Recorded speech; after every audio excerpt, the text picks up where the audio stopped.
Hello and welcome to Teachings in Education, Classroom Testing Tips and Strategies. In this presentation, we'll explore strategies to help educators successfully administer a classroom test without interruptions or any other issues.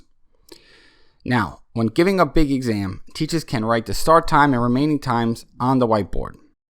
Teachers must routinely go over testing procedures, such as eyes on paper, raise your hand for permission to speak, face forward, voices off during the test. These must be practiced. It's a good idea to read the direction to the student. For example, if there is a test and students are to choose only 2 of 3 essays, teachers may want to remind them. Students will need adequate lighting to see the paper and better concentrate.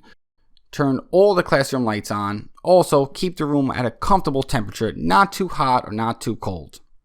Don't give students the opportunity to cheat. Collect all cell phones and electronics. Students even use Apple Watches to find answers on tests. Giving a classroom test doesn't mean a teacher doesn't have to watch the students. Walk the room up and down the aisles as a way to deter students from looking at other papers and cheating. Although we expect our students to be prepared, there will be times when they forget their pens, pencils, and calculators.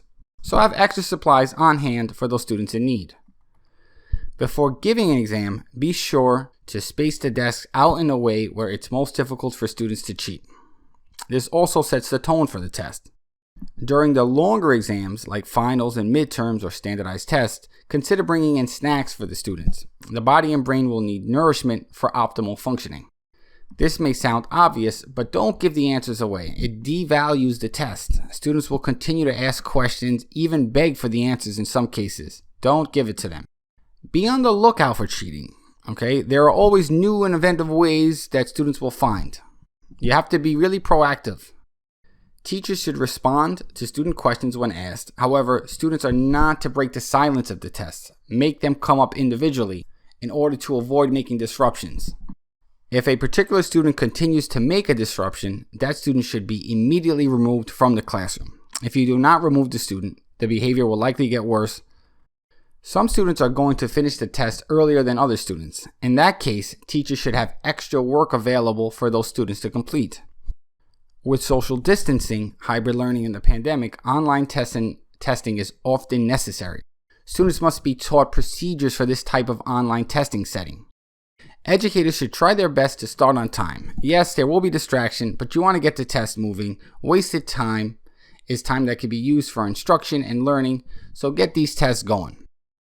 Keep the tests in a safe place if they're hard copies. Keep them away from students and don't lose them.